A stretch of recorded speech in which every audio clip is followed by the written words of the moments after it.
E aí, tá gostando dos relatos? Então o que você acha de deixar um like aí no vídeo, hein? Gosta dos relatos? Deixa o seu like, mesmo que seja nos cortes.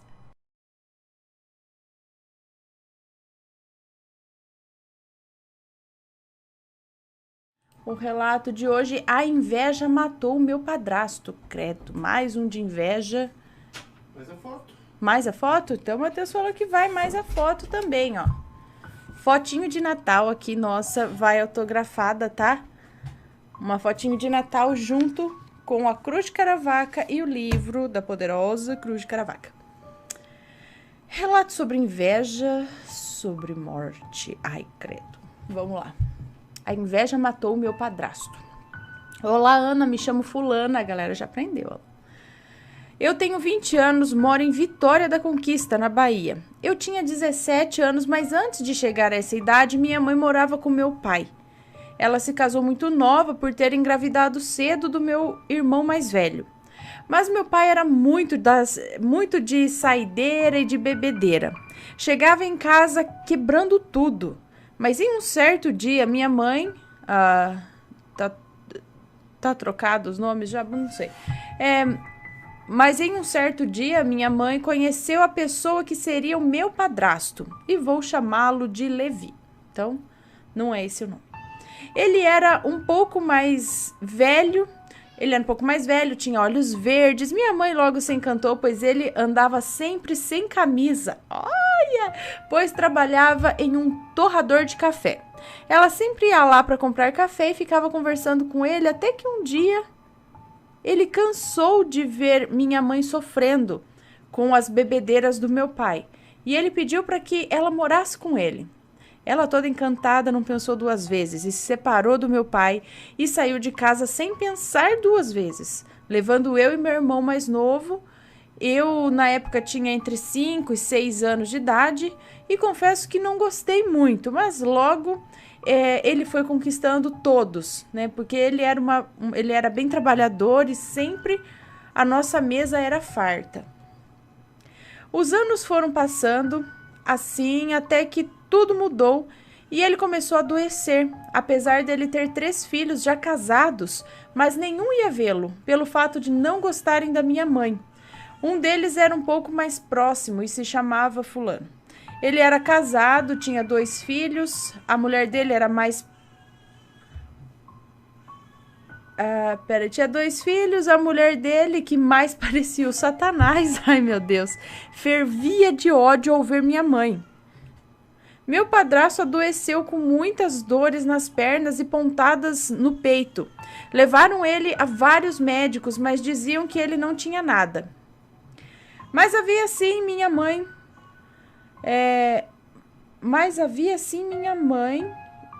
Em suas saídas para buscar remédios para ele, do nada encontrou uma mulher que disse a ela: "O que o seu Levi tem não é problema de médico.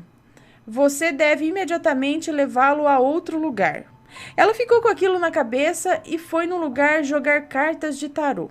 Quando a mulher revelou que jogaram um feitiço nele de magia negra, para que ele morresse aos poucos e para que o filho dele pudesse ficar com todo o dinheiro e a casa em que nós estávamos com ele. Ah, entendi. Olha a minha inocência. Minha mãe sempre, por isso que a mulher, acho que era a nora, tinha raiva dela, né? Porque daí as coisas tinham que ficar para eles, né? Bom, quando minha mãe sempre acreditou nessas coisas e logo foi numa consulta num terreiro e lá descobriu que foi a mulher do filho dele que fez isso e que logo ia ficar pior. Ela foi para casa e não contou, deixou como estava por um tempo. Quando eu fiz 15 anos, as coisas pioraram. Cobras apareciam em fileiras todos os dias, às 6 da tarde. Sempre eram 3 cobras. Uma preta que ia na frente e uma marrom atrás. E a última era verde.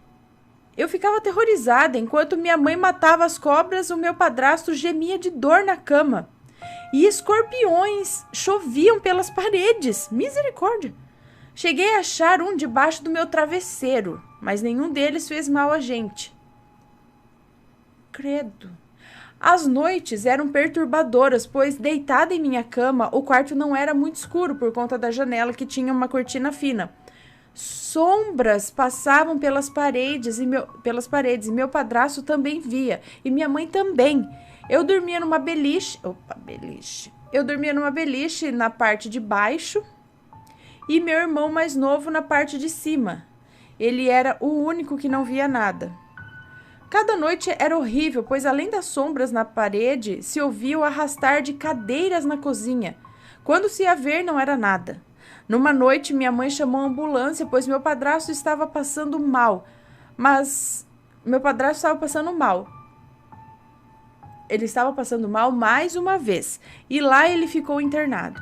Minha mãe, indignada, voltou ao terreiro e mandou fazer um trabalho para que ela parasse de judiar do meu padrasto. E ela fez, e por um tempo aquele tormento parou. Os médicos deram diagnósticos de problemas renais e ele passou a fazer hemodiálise. Eu sempre calada, nada dizia, apenas observava. Minha mãe o convenceu de levá-lo no terreiro e ele aceitou. Lá fez as limpezas corporais nele, trabalhos e revelações. Falaram que jogaram macumba para destruí-lo e que as 7 pontadas era um boneco feito em seu nome. E judiaria dele quando bem quisessem. Ele, com medo, fez muitos trabalhos, mas não vendo resultados esperados, ele sempre cismado. Desistiu depois de gastar muito dinheiro. Ele foi embora e não quis terminar os trabalhos. E logo foi faltando aquela fartura de comida que sempre tinha, pois foi tudo embora com remédios e médicos. Ele era cada vez mais perturbado e eu sempre no meu quarto, encolhida de medo daquelas sombras na parede que não eram só uma, eram 3 e ficavam passando, ó, sempre 3. 3 não é sinal de coisa boa, não. Ficavam passando de um lado para o outro e sumia na parte mais escura do quarto. Eu já com 17 anos e todo dia era igual, até certa noite em que o meu padrasto passou mal e foi para o hospital. Lá ele ficou de quinta até sábado e eu tinha que ficar em casa cuidando do meu irmão. Foi na última noite de sexta quando minha mãe estava no hospital com ele e eu com meu irmão em casa. À noite eu estava secando a louça e guardando quando me virei para a sala que não tinha porta e vi algo horrível passar para o quarto do meu padrasto. Era uma criatura bizarra. Usava uma túnica rasgada de cor de cor meio alaranjada. E ele não tocava o chão,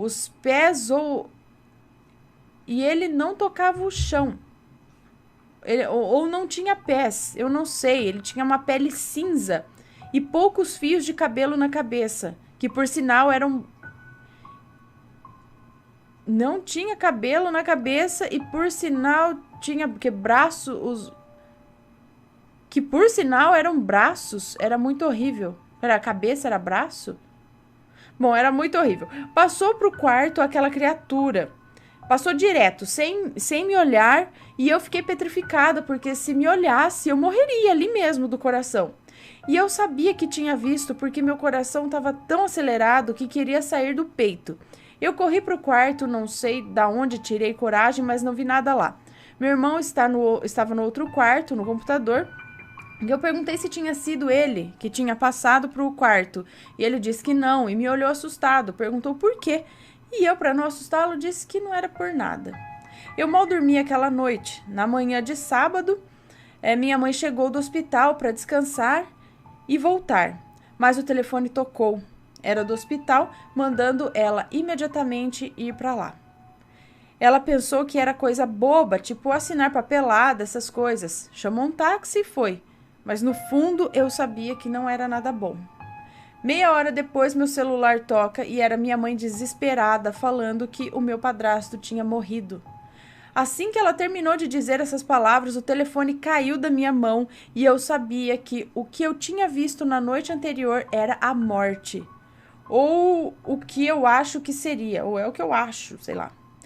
Depois dos procedimentos para o velório, minha mãe pegou as roupas que ele estava usando antes de morrer e viu que os caras da funerária haviam roubado R$ 80 do bolso dele. mas ela, muito abalada, nada fez. Quando ela chegou, depois de chorar muito, ver aquilo doía minha alma. Eu finalmente contei o que tinha visto na noite anterior e ela me olhou assustada e perguntou se não fiquei com medo.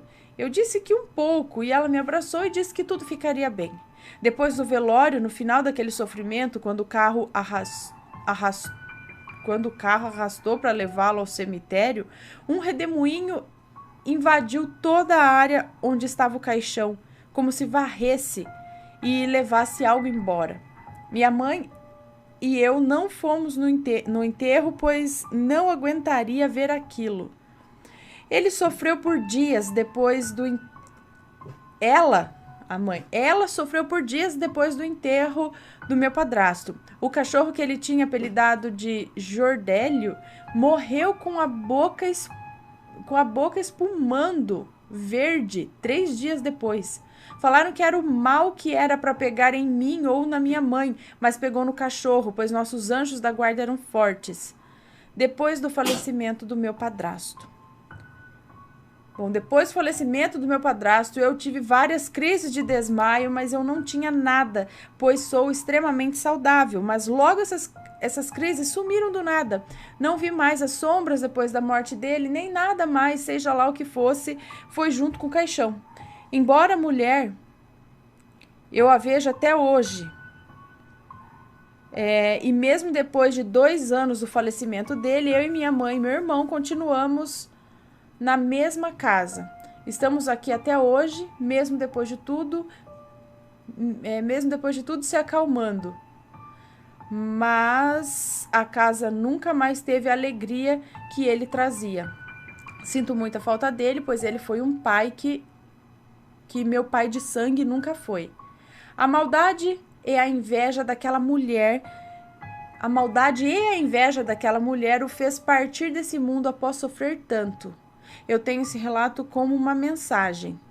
Por que ter tanta inveja da pessoa a ponto de fazer mal a ela? Pois, além de prejudicar a pessoa, você fará sofrer as pessoas que estão com ela. E você, no final, também pagará, pois a justiça de Deus é certa, é justa. Ana, adoro seu canal, você é uma atenção incrível, fico encantada com o vídeo, espero que contem meu relato, porque foi real.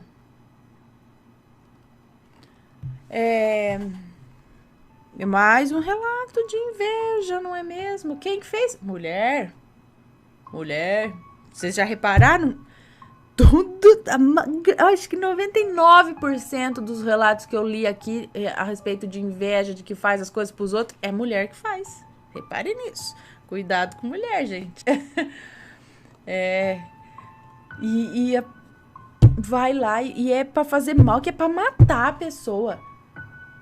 Covarde, além de tudo, né? Porque é fácil ir lá no outro fazer o trabalho de longe, mandar... Que nem mandar matar, né? E ainda fazer sofrer antes. Povo ruim. Que povo ruim. Deixa eu ver aqui se eu tenho... Eu estou... Me conta, gostou do relato? Então o que você acha de deixar um comentário aqui embaixo, sempre com respeito, por favor. Além do like, é claro. E aí, tá gostando dos relatos? Então o que você acha de deixar um like aí no vídeo, hein? Gosta dos relatos? Deixa o seu like, mesmo que seja nos cortes.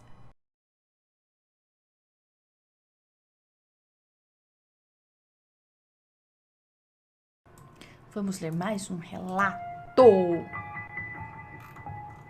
A mentira que virou verdade.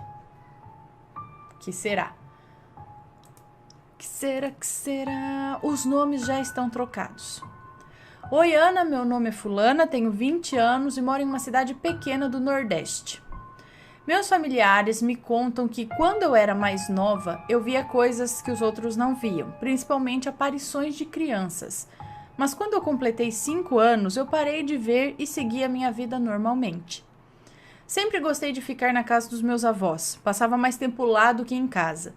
Eu era o xodó da minha avó. Quando eu tinha por volta de 11 anos, eu gostava de inventar histórias de terror para minha prima Os nomes estão trocados. Eu gostava de inventar histórias de terror para minha prima Kátia, que era mais nova. Deveria ter uns 7 anos na época. Ela morria de medo. E como eu era sapeca, eu falava que na casa dos nossos avós tinha espíritos que ficavam embaixo dos móveis que viriam para puxar a perna dela. E em um sábado, meu avô havia saído de casa e não voltaria por uns dias. Então eu e minha prima iríamos ficar na casa fazendo companhia para nossa avó, já que a casa ficava em um local completamente deserto, nem sinal de vida nas redondezas. E eu continuava fazendo medo para Kátia. Até que a avó me repreendeu, mandando nós irmos dormir porque já estava tarde. Então eu e Kátia ficamos em um quarto, cada uma em uma rede. Agora começa o sobrenatural. Em determinado momento da noite, eu acordei com uma enorme claridade repentina, mas não dei importância, já que eu estava com muito sono. Então meu lençol começou a ser puxado muito lentamente. Bem lentamente, quase imperceptível. Vitório bravo.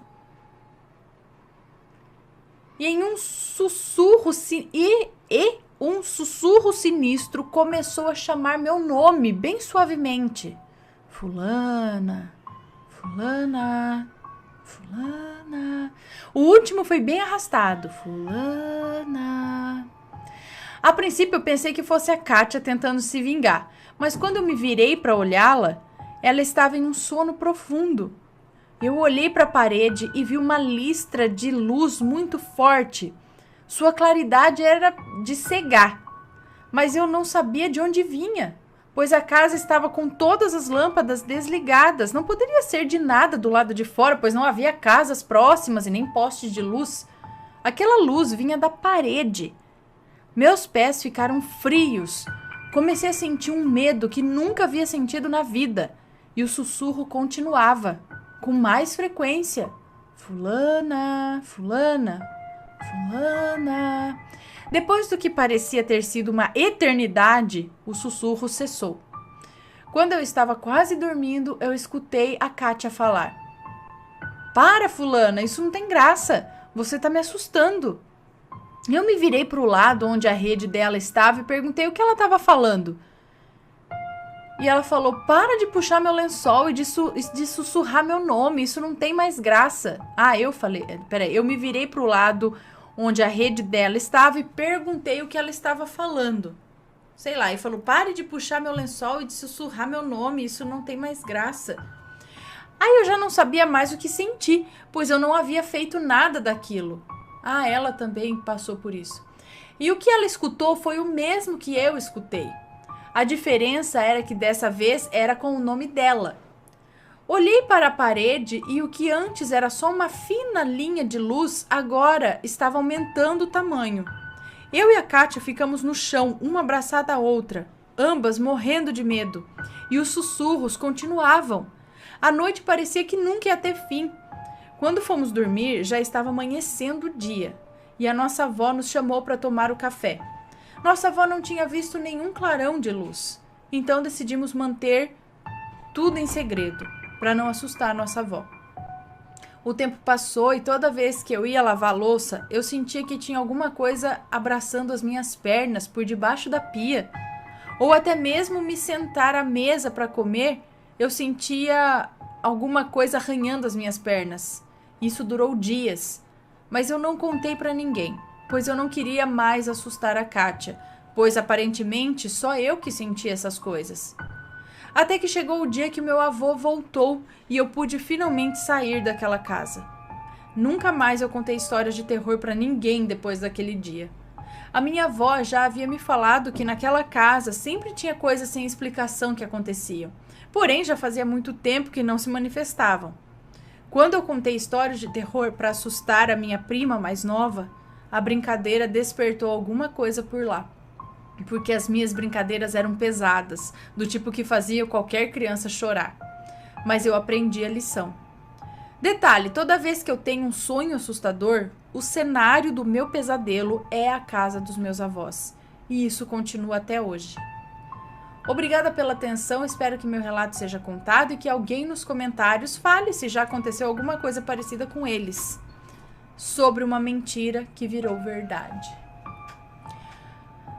Obrigada pelo relato, um beijo pra você. Eu contei um relato aqui parecido com uma moça que acho que é advogada e estava trabalhando com o estagiário lá no escritório dela e eles ficavam até tarde. E ela, para dar uma zoada nele, falou que naquele escritório, em cada bico de luz, não sei o que tinha, eles encontraram um corpo pendurado, sabe? Inventou essa história. Aí ele ficou morrendo de medo e foi embora.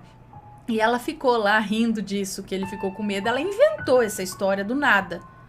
Só que passou um tempo e ela viu que embaixo de cada bico de luz tinha um líquido. E ela estava grávida, não sei. E era estranho esse líquido. Ela passou a mão, ele era meio viscoso. E quando ela cheirou, ela foi pro banheiro vomitar, porque aquilo era podre. Só que não tinha da onde vir aquilo. Falei, poxa, não tem vazamento. E debaixo, justamente de cada bico de luz, que é onde ela falou que eram pendurados corpos. Então, meio que ela falou, a brincadeira que eu fiz com ele, que eu inventei, será que alguma coisa, tipo, foi chamar minha atenção pra eu não brincar com essas coisas, não inventar, não assustar as pessoas com isso? Eu não sei, mas sei que o negócio parece que meio que virou verdade também. E minha avó contava que não sei quem lá no sítio gostava de assustar os outros também. Então, um dia ele tava indo pela estrada de terra, né? Como que é? Andava no sítio lá. E ele correu na frente do pessoal que tava vindo. Ele foi pra frente, correu e se escondeu no arbusto. Porque ele ia catar uma pedrinha e jogar nas pessoas, pra assustar essas pessoas. Só que a hora que ele pegou a pedrinha, que ele foi ameaçar de jogar, ele tomou uma pedrada nas costas. E que ele olhou pra trás, não tinha ninguém. Ele não sabe de onde veio aquela pedrada. Tipo, ele queria assustar os outros, mas ele que foi o assustado. Me conta, gostou do relato? Então o que você acha de deixar um comentário aqui embaixo, sempre com respeito, por favor. Além do like, é claro.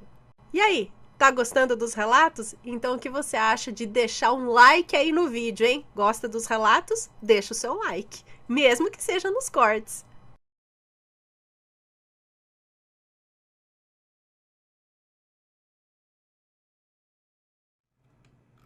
Médio, dá pra contar. Vamos a ele então? A mulher de preto que aterrorizou a nossa noite.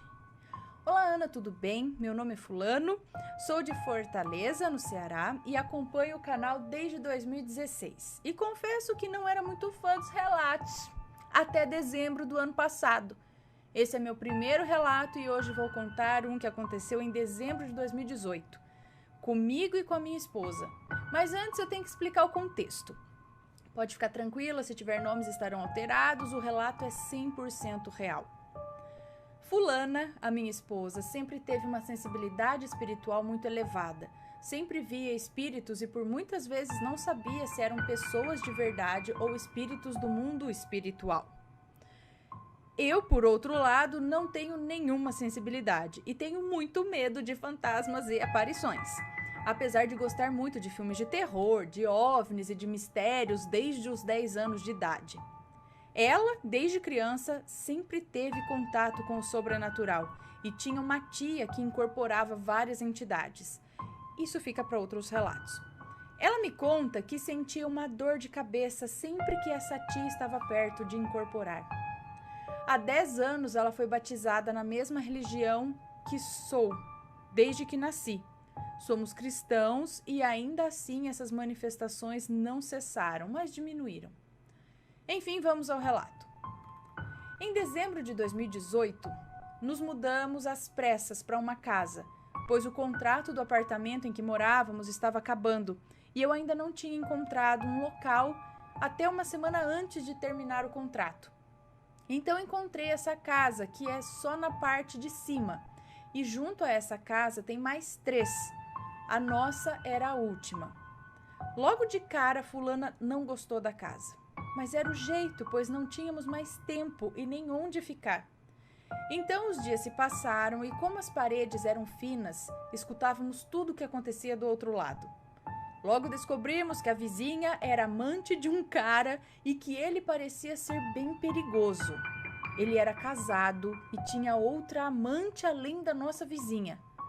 Todas as noites ela ligava para ele e os dois brigavam. Ana, é sério, todas as noites. A princípio pareceu interessante, até porque em briga de vizinhos sempre a gente que é humano quer dar uma espiadinha, uma escutada, não é mesmo?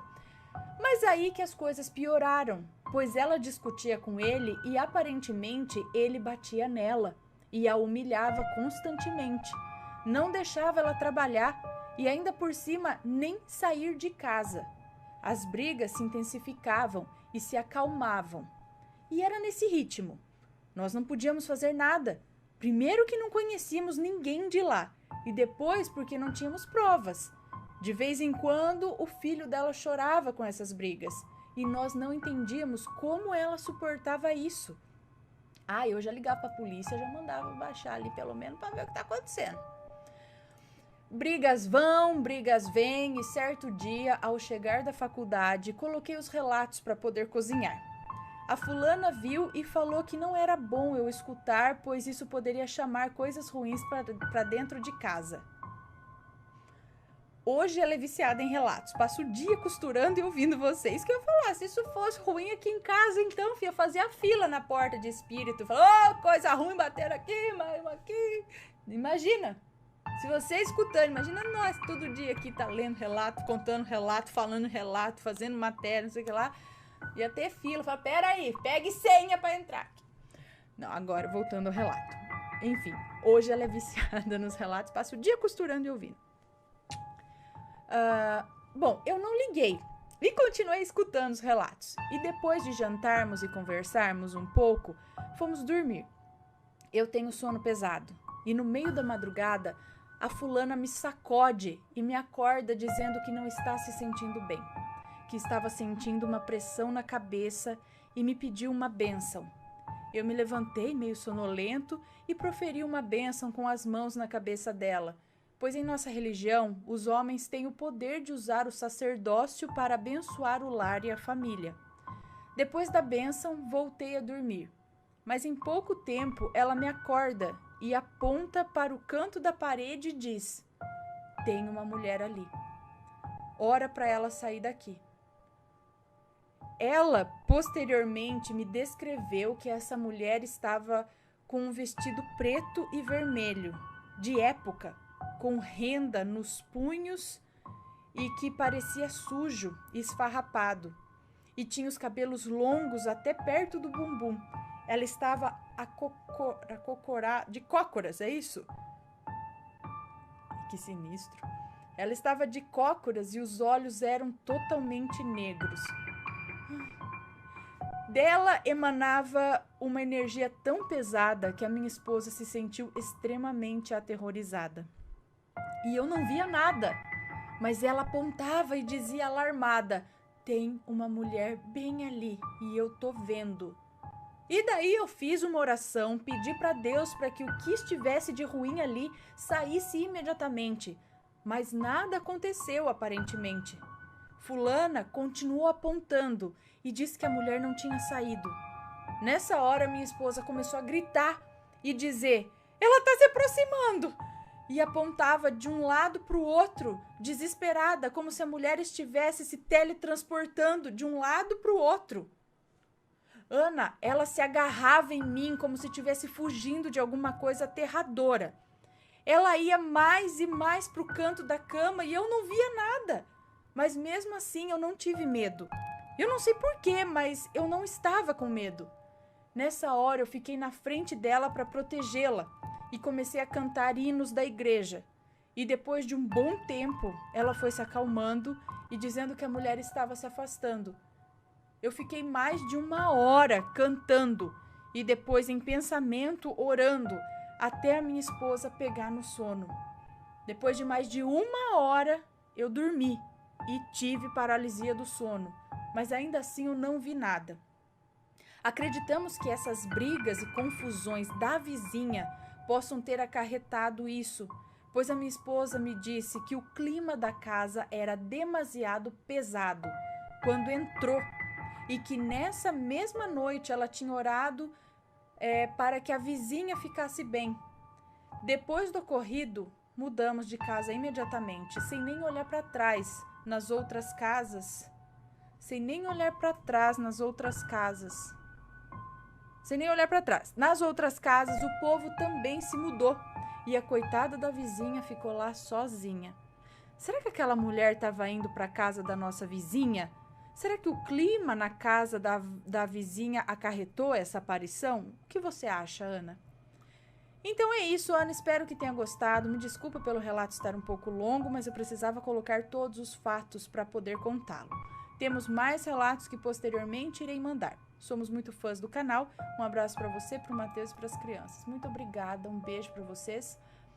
Então, eu acredito nisso também. Primeiro que ela já botou o pé lá, ela já não gostou da casa. O clima já não era bom. Como é muito grudado um do lado do outro, é como se fosse praticamente tudo o mesmo lugar. Só muda o cômodo. É uma casa muito junta da outra, então a briga acontece aqui, tá tudo ali no mesmo terreno, sabe? Sei lá, diferente de meu vizinho aqui, pelo menos tem um muro, um quintal, alguma coisa assim, sei lá, né? É porque eu já vi outros relatos, no mínimo 2, que eu me lembro aqui mais ou menos, de lance que acontece na casa grudada do lado e a pessoa, o vizinho que toma as aparições. Vocês lembram também? Tem um que acho que era de Edith. Tem um outro que era uma moça estudante, eu acho. E também era uma coisa assim, era briga lá do lado, briga. E ela sentia as coisas ruins do lado, na casa dela. Não sei se era uma kitnet. E era no mesmo sentido. Então eu acredito sim que as coisas de ruim que eles faziam lá, esse monte de briga, tudo, atraía coisa ruim que acabava atravessando a parede ali. Aí eu chamava a polícia. Bom, tem criança no meio, gente.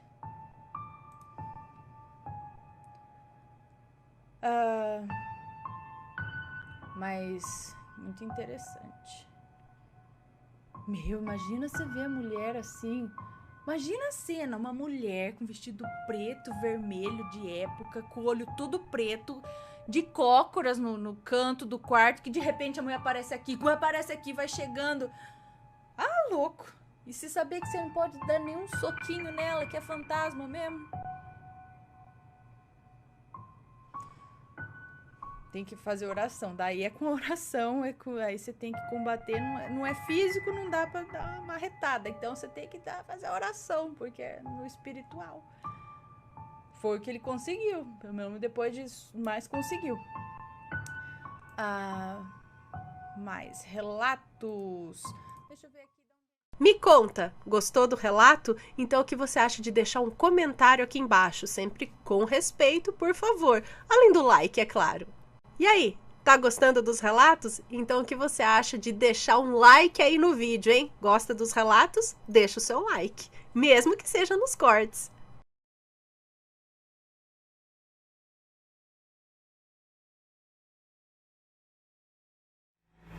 Casa alugada, manifestação do mal. Olá, Ana começa esse relato dizendo que pode ler tranquilamente, que não contém nomes. Obrigada. Sou uma moça hoje com 22 anos, estudo e trabalho fotografia. O relato se passa no Rio de Janeiro, no ano de 2012. Deixa eu ver se está tudo certo.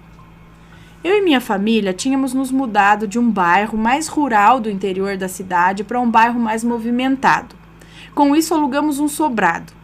Meu pai trabalhava até tarde e a minha mãe trabalhava das 7 da manhã às 5 da tarde. E eu, desde os 12 anos, ficava com a tarefa de cuidar da casa.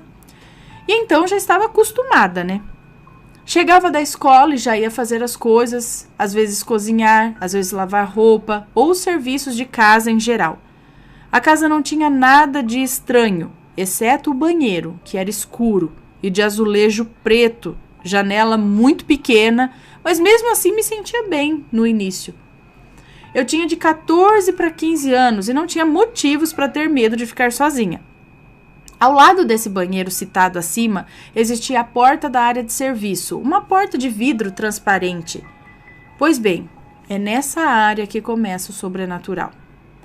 Comecei a me sentir observada ao ir lá. No canto da área, guardava alguns pertences, dentre eles uma boneca, Stephanie Princesa, que ganhei anos antes. A boneca começou a me incomodar. Sempre parecia que ela estava me olhando. Eu passei a ficar desconfiada e atenta. Em um dia de rotina normal, fui até a área colocar a roupa no varal. Quando eu olhei para aquele canto, a boneca estava sorrindo para mim. Isso mesmo, sorrindo. Eu gelei e corri. Eu corri muito. Chorei igual criança. À noite, quando meu pai chegou, eu fiz ele jogar fora aquela boneca. E assim foi feito. Alguns dias depois, já mais calma, tive coragem de retomar a rotina. Engano meu achar que a boneca era o problema. A sensação de observação e frio na barriga era a mesma. Ainda tinha algo de errado. Eu orava e o medo não passava. Então o dia mais assustador chegou. Eu estava na cozinha, mais precisamente na pia, lavando a louça. Essa pia, que dava bem de frente àquela porta de vidro transparente, quando olhei por acaso para a porta e vi a cena mais assustadora que eu já presenciei. Ali, na minha frente, se formou a figura de uma mulher afogada. E o vidro se transformou em uma espécie de aquário ou piscina onde a mulher com aquela pele apodrecida pedia ajuda. Ana, estava claro que aquilo era um cadáver. Ela tinha cabelos grandes e eles pareciam dançar dentro da água. A pele era meio cinza e verde. Ai, que horror! Ela pedia por ajuda e empurrava o vidro. Eu gritei como nunca. Contei para minha mãe e ela acreditou. Pensou em chamar um pastor que trabalhava com ela para fazer uma oração em nossa casa. E assim foi feito. Minha mãe convidou ele sem dizer pelo que estávamos passando. Ela preferiu não dizer. Chegou o dia e o pastor foi até a nossa casa. Começou a oração e com menos de 1 minuto ele foi andando rápido em direção à área. Eu e minha mãe nos olhamos e seguimos ele. Então ele, com as mãos levantadas, disse: "Em nome de Jesus, saia, espírito maligno, aqui não é o seu lugar." Ana, ele foi andando até o canto da área. E lá onde a boneca sorriu, ele começou a orar com mais fervor e dizer coisas como: "Eu te repreendo em nome de Jesus." No final, disse ele que tudo ia melhorar. Bom, as coisas a seguir se acalmaram e logo depois nos mudamos. Eu nunca vou esquecer essa casa alugada, nem as coisas que se passaram lá. Hoje, aos 22 anos e fã do canal, acredito que esse meu lado sobrenatural está mais calmo. Bom, Ana, obrigada por ler meu relato. Eu e meu pai somos fãs do canal. Manda um beijo para ele. Use o codinome Boca. Então, um beijo pro Boca. Para ele saber que é para ele. Beijos. Um beijo pro Boca, então. Então. Mas e aí? Por que a mulher afogada apareceu? Será que ela precisava de ajuda? Ela morreu ali na casa?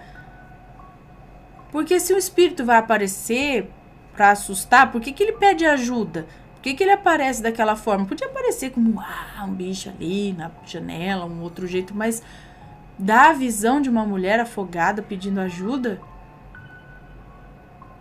O que será que aconteceu ali? O corpo ainda não foi encontrado. Pode estar embaixo da água ainda.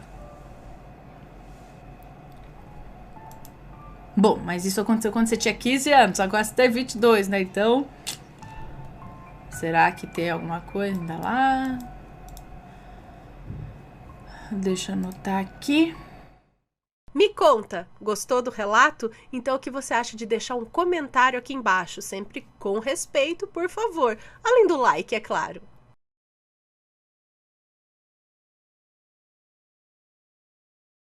Mas vamos aqui para este relato. O guarda-roupa da minha sogra deve ser um portal para outra dimensão. É tipo Nárnia. Vamos ver. Oi, Ana, tudo bem? Pode me chamar de fulana. Esse relato é curtinho e não terá nomes. Minha sogra tem um guarda-roupa bem antigo e ela ganhou da sogra dela, a avó do meu esposo, que faleceu recentemente com 99 anos, a avó dele. Bom, quando comecei a namorar com o filho dela, né, enfim, ela mandava eu guardar as minhas roupas nesse guarda-roupas e eu fazia, mas nunca consegui tê-las de volta.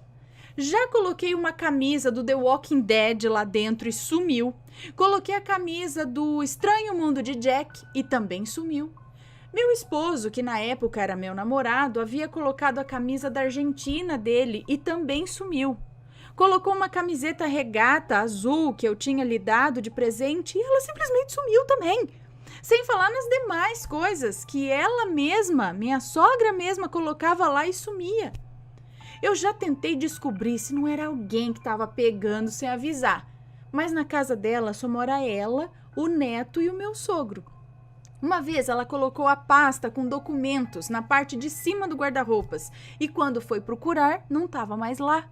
Foi o maior problema, porque ela teve que tirar todos os documentos de novo, porque tudo sumiu. Eu tenho várias teorias para esses sumiços. Um deles é que deve haver algum espírito brincalhão ali e fica fazendo isso como hobby. Outra teoria seria duendes. E a outra é a mais convincente, é de que ali deve haver algum portal para outra dimensão. Mas não são todas as coisas que somem. As roupas dela e do meu sogro permanecem lá. Mas quando eu colocava ou meu esposo colocava alguma peça de roupa lá, já era certo que a gente não ia mais achar. Gostaria de saber a opinião de vocês, assombrados. O que acontece ali dentro daquele guarda-roupas? Observação. Ela ainda tem esse guarda-roupas e ainda some coisas de lá. Só que agora são as coisas da minha cunhada que tá morando com eles. Agora só pra mim. Dá licença.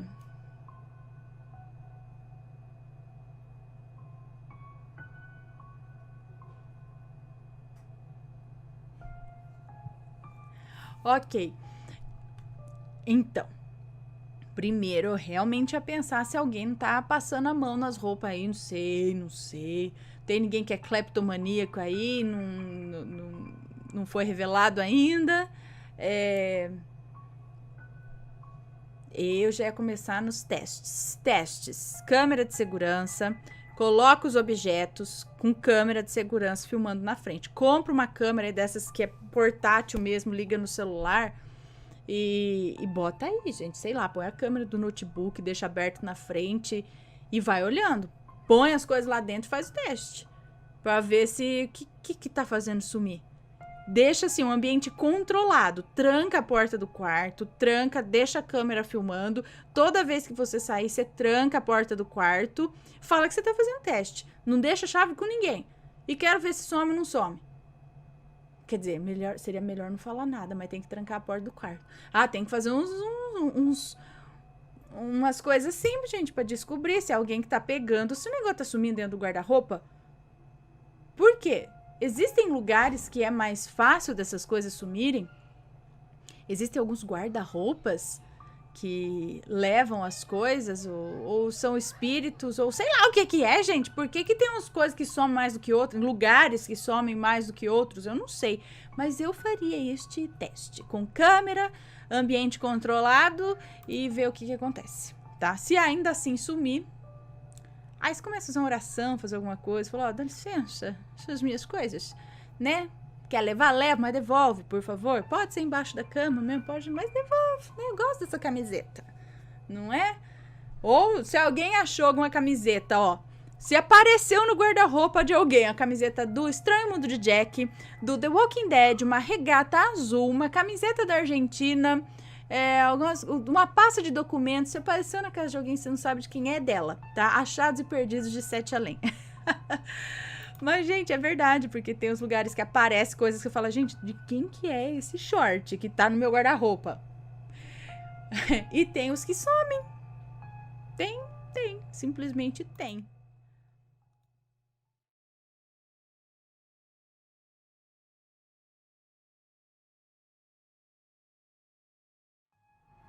O terceiro ocupante era fantasma. Olá, Ana Paula, sou fulana, tenho 28 anos e desde sempre soube que tinha algo de sensitivo que não percebi ainda se é só isso mesmo ou algo mais. Tenho várias coisas que poderia contar. No entanto, para entender uma história, teria de contar num longo texto e hoje fico apenas por este pequeno relato. Eu, desde pequena, vejo coisas. No entanto, nunca, ao ver algo, tive dúvidas do que era humano e não humano. Também tenho uma intuição muito forte. E aqui vai. Eu trabalhava num motel. E aqui... é Portugal. E aqui em Portugal, o preço é por casal. Caso vá, por exemplo, 3 pessoas, há uma taxa sobre o valor do alojamento. Chegou um carro para fazer check-in. Fiz e informei que o valor, por serem 3 pessoas, era X valor. O casal disse que estavam apenas eles 2. Sim, eu vi uma terceira pessoa que olhou para mim durante o check-in. E vi quando o carro chegou e continuei a ver com a visão periférica. Mas como estava a olhar para o condutor, não me lembro sequer se era homem ou mulher. Isso também já foi há 2 anos. O vidro estava fechado e era de noite. Eu vi alguém no banco de trás e apenas informei ao casal que seria o tal valor. O casal ficou meio sem perceber e até abriram o vidro de trás para confirmar que não tinha mais ninguém ali. E não tinha ninguém, absolutamente nada. O check-in era uma janelinha e eles me viam. E eu fiquei tão envergonhada. Eu pedi desculpas e disse que talvez tivesse sido o reflexo de um cartaz que tínhamos ali. Meu Deus, nunca tinha confundido as coisas paranormais que via com humanos. Foi a primeira vez que eu senti mesmo isso de perto. Nesse motel, por várias vezes, principalmente quando fazia noites, via vultos passando por lá e me sentia observada. Uma vez os meus colegas estavam tendo uma conversa sobre essas coisas e a luz do motel inteiro foi abaixo. A história não é nada de especial e agora até dou risada de contar. Aqui em Portugal, o seu ao vivo dá por volta da meia-noite e assim a essa hora adormeço. Adormeço logo. Mas vou tentar acompanhar os próximos e ver se conta o meu relato. Adoro a sua forma de ser e a maneira como interpreta os relatos. Um beijinho enorme para todos aí. Possivelmente enviarei outras histórias, não tão finais felizes que tenho na minha vida. Um beijinho, um beijo para você. Muito obrigada. Um beijo para todo mundo que assiste aí de fora do país, tá? Tem a galera que assiste em Portugal, na Itália, no Japão, Inglaterra, Irlanda e tudo mais.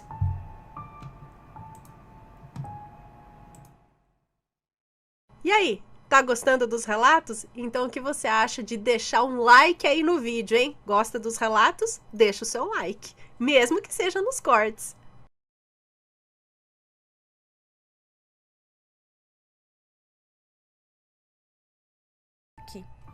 Terror no hotel de luxo.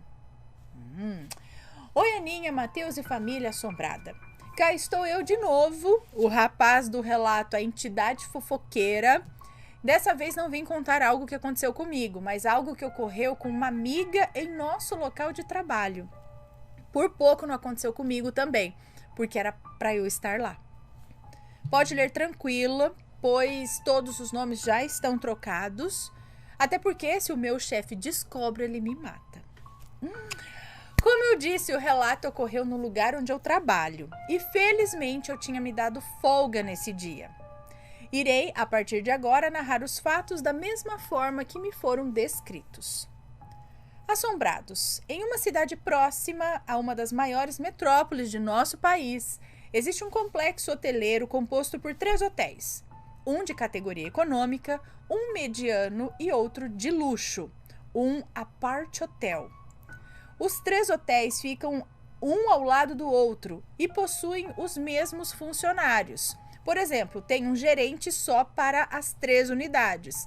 Os recepcionistas se revezam entre os hotéis e por aí vai.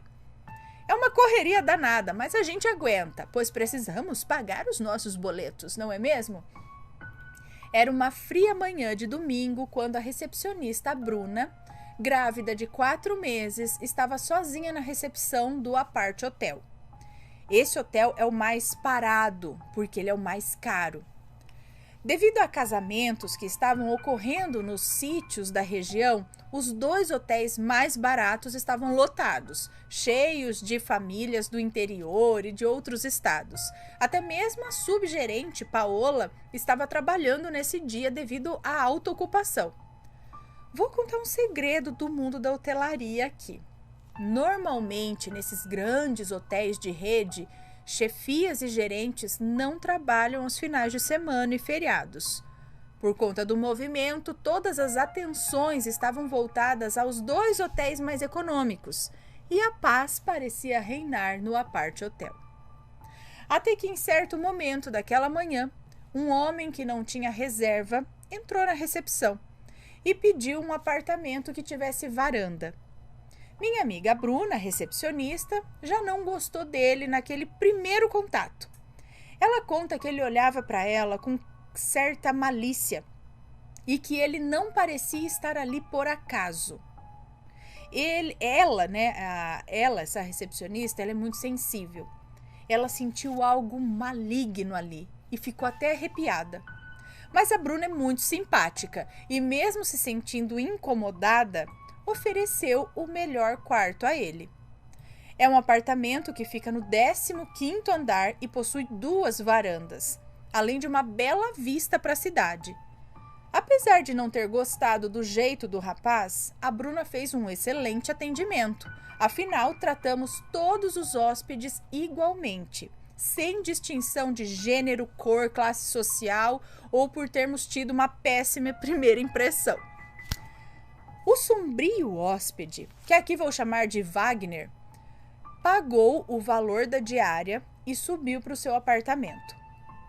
Pouco menos de 10 minutos que ele estava lá em cima, ligou para a recepção pedindo que a Bruna subisse para levar-lhe alguns snacks do bar. Ela percebeu algo de estranho e inventou que, por ser um apart hotel, não possuíamos serviço de quarto e que os itens deveriam ser adquiridos e retirados diretamente no ponto de venda. Ele então perguntou se ela poderia indicar garotas de programa ou alguma amiga que pudesse lhe fazer favores sexuais. Com toda a paciência do mundo e já acostumada a lidar com esse tipo de pedido dos hóspedes também, Bruna informou que o hotel não presta esse tipo de serviços. Ela continuou a realizar seus afazeres de recepcionista até que Marcelo, um outro hóspede, chegou da rua. Marcelo é o que chamamos de hóspede habitu. O que é isso? Hóspede habitu? Ou seja, um hóspede frequente. Não sei como que fala a palavra. Mas é um hóspede frequente que sempre se hospeda conosco.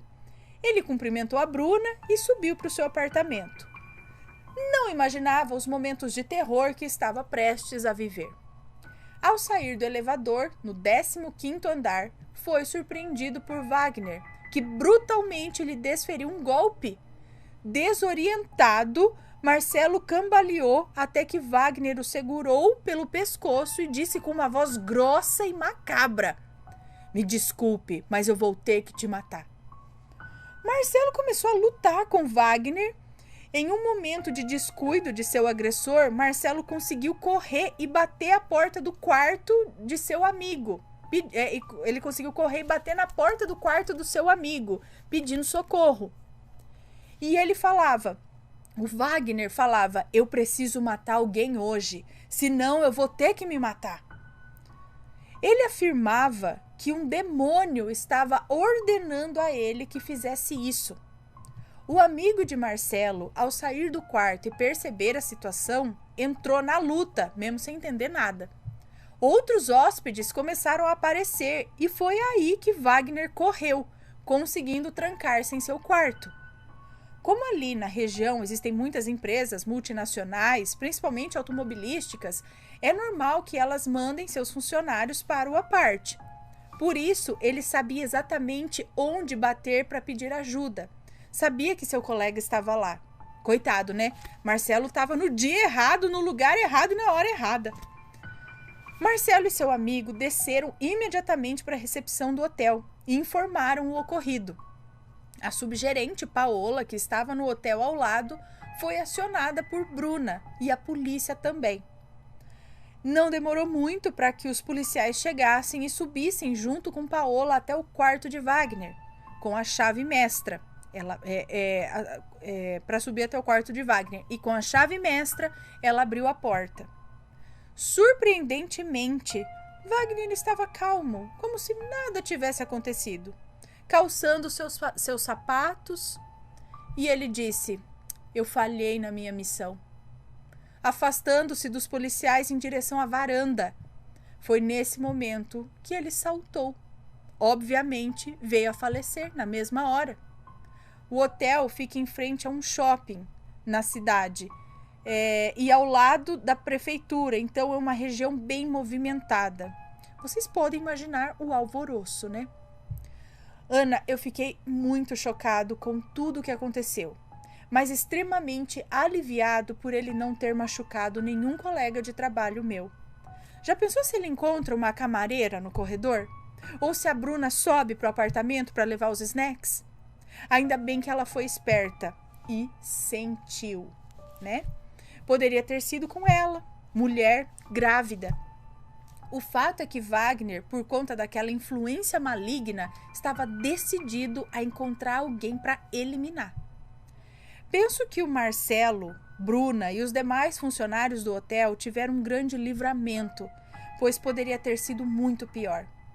Graças a Deus ele não caiu em cima de ninguém também e, misteriosamente, o corpo não sangrou. Ele caiu em cima de arbustos. Não sei se tem algo a ver, se amorteceu. É por essas e outras que sempre devemos vigiar, orar e agradecer, pois não sabemos com quem podemos esbarrar por aí. Coincidência ou não, na quarta-feira antecedente ao domingo que se desenrolaram os fatos, eu estava fumando atrás do hotel e vi uma linda e enorme mariposa negra pousada sobre uma coluna. Comentei com a minha amiga que estava ali algo que a minha avó dizia sobre essas mariposas, que elas anunciavam a morte. E ainda comentei: eu não sei como nunca ninguém se jogou dessas varandas. Olha, eu só sei que depois dessa, nunca mais eu abro minha boca para falar nada de ruim. Espero que tenham gostado do relato. Essa história foi mais tensa, mas tenho várias outras histórias que ocorreram nos hotéis que já trabalhei. Deixem aqui nos comentários se gostariam que eu mandasse mais histórias assombradas de hotel. Ana, sou muito seu fã. Se teve uma vez que eu senti inveja na vida, foi quando eu li aqui no canal o comentário de uma moça que disse que te encontrou na padaria. Um beijo! Um beijo pra você. Muito obrigada. Gente, foi tenso mesmo. Eu, hein? Aí a gente fica pensando nessas pessoas que saem doidas por aí, né? Fazendo essas maluquices. Será que é influência? O que será que esse cara tava metido? Que falava pra ele fazer isso? Ainda bem que ele não conseguiu. Olha, não. Vou me abster de comentários pra não piorar a situação. Não é? Eu, hein? Me conta, gostou do relato? Então o que você acha de deixar um comentário aqui embaixo, sempre com respeito, por favor. Além do like, é claro.